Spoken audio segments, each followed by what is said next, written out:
Hey there. Well, after last episode, which is a bit of a bummer, I don't know if I was clear about my motives with all that. That was I'm trying to harness the good things out of the bad things, you know.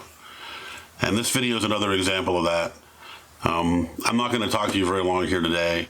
I'm just giving you an introduction so that you know what you're looking at. I have a bunch of old footage. This is from April of 2019. I had a dog, and she was, I had her since 2003, and in April of 2019, she had a stroke, and she was in really rough shape. She was really struggling. She couldn't even, she was having a hard time walking. I mean, she had already been blind for a couple of years, and she had adapted to being blind. But she had a hard time getting up and down stairs. So I moved to a place that literally only had one step. And when it got to the point where that one step was a struggle for her, I knew the end was close. So I called my mom, and I had my mom come meet me and help me get through it. And I wound up taking her to the animal shelter and having her put to sleep. Now, I know there's a lot of different ways to go about this type of thing. One friend of mine suggested, you know, dig a hole, toss a couple cheeseburgers in there, and just shoot her in the back of the head. I wasn't going to do that. You know, and other people suggest being there with them at the end, you know, holding their paws as they fade away. And I couldn't do that either. I couldn't be there at the very end. I mean, I spent 3 days with her, just doing everything she liked to do, giving her all kinds of treats, trying to make it as comfortable and happy as I could be, trying to hold back my tears. I didn't want her to feel a lot of sadness. I didn't want her to be in pain. I was worried that after the stroke that it might get worse, that she might hurt herself and be in even more pain. So I wanted to send her off while she was still in good shape, relatively speaking, for a 16-year-old dog. It was hard for me, though. It was one of the hardest things, maybe the hardest thing I've ever had to do. Anyway, what you're going to see here is footage of me with Sadie on our last days together. In the very last clip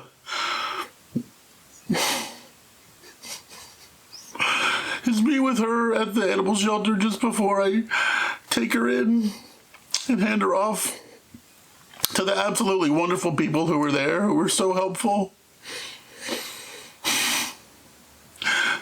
They did everything they could to make it as easy as they could. I have to thank them. Anyway, as hard as all this is, life is change. Life is adaptation.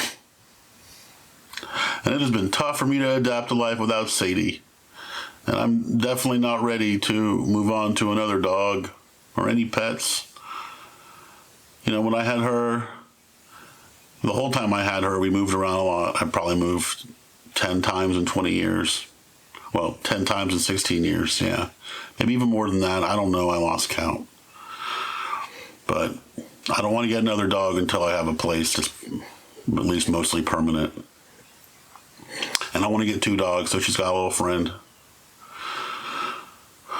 But no one will ever be the same. All right. That's enough for right now. Here she is. Here's my Sadie on her last days. Butterfly. Picture you, Sadie. I want you to get in the picture with you, Hey, baby. Hey, Sadie. I don't have a whole lot of pictures of you. I have even fewer videos. I don't know if I have 1 or 2 drawings. That's a shame. I should have drawn you more. Maybe I'll still get the chance. Boy, I'm gonna miss you when you're gone. You've been my favorite thing. about life on Earth. And I don't want to do favorite thing. I want you.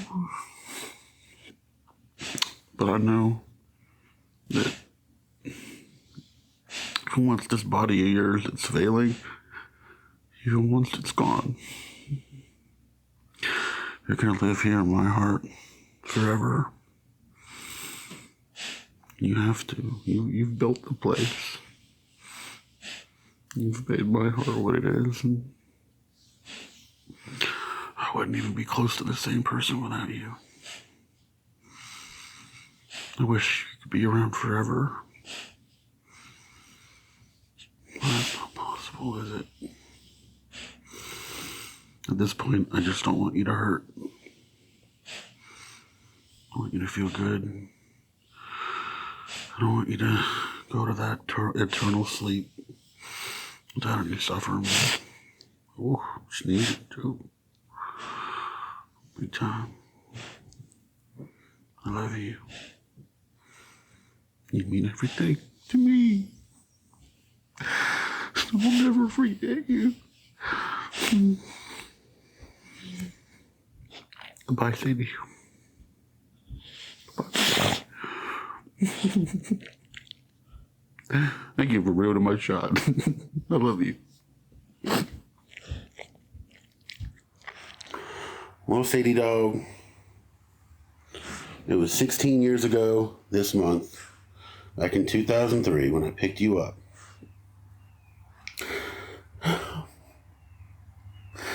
Now I gotta let you go. You know, I was telling this story earlier today and I wasn't crying, so let me see. All right. So I went to the pound to get a dog. I went to get a guard dog. Not a 40-pound sweet, sweet girl. I wanted a mean motherfucker. And that's what I was going for. But I also, I don't like dogs that bark a lot. I don't like dogs that just yip, yip, yip for no reason. The most important thing to me is if you're going to bark, have there be a reason. Damn, this Sadie has always got a reason for barking. Anytime she barks, I'm like, what's up? What's going on, for real? There's always a good reason. Anytime she's barked or had a problem with a person that came by, I was always like, what? What's their deal? I trust her implicitly. She's only ever had a problem with a couple of people, and they've been snakes. So, anyway, so I picked her out. It was funny the way I picked her out. There was another dog that I wanted more, but the dog was under quarantine. And then I came back and I was looking back at the other dogs and I realized she was still not barking like all the other dogs. And I was like, yeah, that one looks pretty good. Let me check this dog out. And had the dog come out and she was nice and friendly and sweet and kissed me and, but didn't jump up on me and, went outside and peed and was very respectful and cute and just awesome little dog. I like medium-sized dogs. I didn't really want a giant dog. They eat tons of food and leave tons of shit. And medium dog's a good balance. Anyway, so I go to look at her and I'm like, I'm thinking about it. And then the girl at the pound is like, yeah, we love Sadie here. She's nice and sweet. It's like everybody wants puppies. It's hard to, she was 8 months old when I got her. So they're like, it's harder for, older dogs to get adopted. She was like, I guess, they still called it adopted back then instead of rescued. I never heard the word rescue until I'd already had her for a while. But anyway, she was like, Sadie's been here for 2 months and she's only got 2 days left. And I was like, you bitch. What? No, now I have to get this one. Otherwise you're telling me I'm setting this dog up. That's not cool. So 16 years ago, I saved you from certain doom. Now, ironically, I'm going to deliver you to the same doom. But you know what, Sadie? It's not like that. Your body's starting to fail you. You're 128 years old. I'm afraid you're not going to make it to your 129th, baby. I tried. I got you 122 extra years? I think I did pretty good. Damn, I'm going to miss you so much.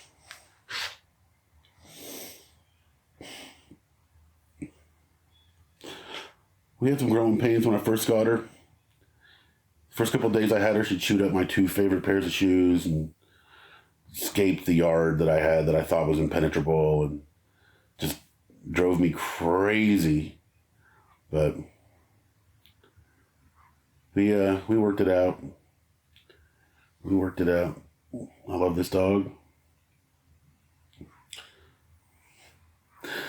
And there's not a chance that I could ever watch this video without crying. If you want to see Jessie cry, show him this. Because when she's gone, this is all I'm going to have. That and her little heart and mine. I'm going to carry this dog's love around with me and spread it to others as much as I can. She's nothing but love. Sometimes even crazy, crazy love. This dog will get jealous. Oh my goodness. You should see her if another female dog likes me and tries to cuddle up with me. She turns into psycho bitch real quick. But it's all out of love. It's not out of hate. I mean, she just, jealousy sometimes takes over. That's how hard she loves. So much she loves. God, dude, she's such a great dog. I don't want to take away any of her good days, but her body is failing her, and I don't see it getting any better. Not at this age. So I don't want her to be hurt. I don't want to have to put her down in the middle of an injury or after she broke something or while she's all scared and having people poke and prod at her. I don't want to do any of that. She has been a daredevil her whole life and has cheated death for a really long time. And I think it's about time to move on to that next plane. If she can run around again all day. All she does now is sleep, which is nice. She's a cute little sleeper. But, you know, she's the one who always wants to come back inside. I don't have to force her anymore. She just wants to chill. So, just be chilling up in heaven. But, you know, I'm not sure what happens after we go. But I know the love that we put into this world, it stays. God damn, this dog has put a lot of love into this world. I miss you so much, Sadie. I miss you so much. I love you, baby. Sadie, here we are at the Humane Society. April 23rd, 2019. It's the end of your road. God, you've been with me for 16 years. I got you in April of 2003. I was just a kid. I never expected to have you this long. But it has been such a fucking treat. It has been a privilege to have you in my life. And I have treasured every moment that we've had together. Sorry when I've had to yell. I'm sorry when I've had to be mean. I'm sorry when I've been poor and had to settle for a shitty place to live. But I didn't want to give you up. I love you with all my heart. But life is getting hard and you're struggling, and I can't let you suffer just so that I'm not lonely. The end is coming here, baby. And I love you. 16 extra years. 16 years. That is several lifetimes, baby. Several. And you're doing good. Give me one last smile. I love you, Sadie dog. With all of my heart. I love you with everything that I am. You've built this heart that I have. I hope the love I gave you continues on into the infinite. I love you. Goodbye, Sadie. Thanks for watching. I appreciate it. Sadie would appreciate it. She's going to always be in my heart. And now I've had a chance to share her with you guys. All right. Love you. Mean it.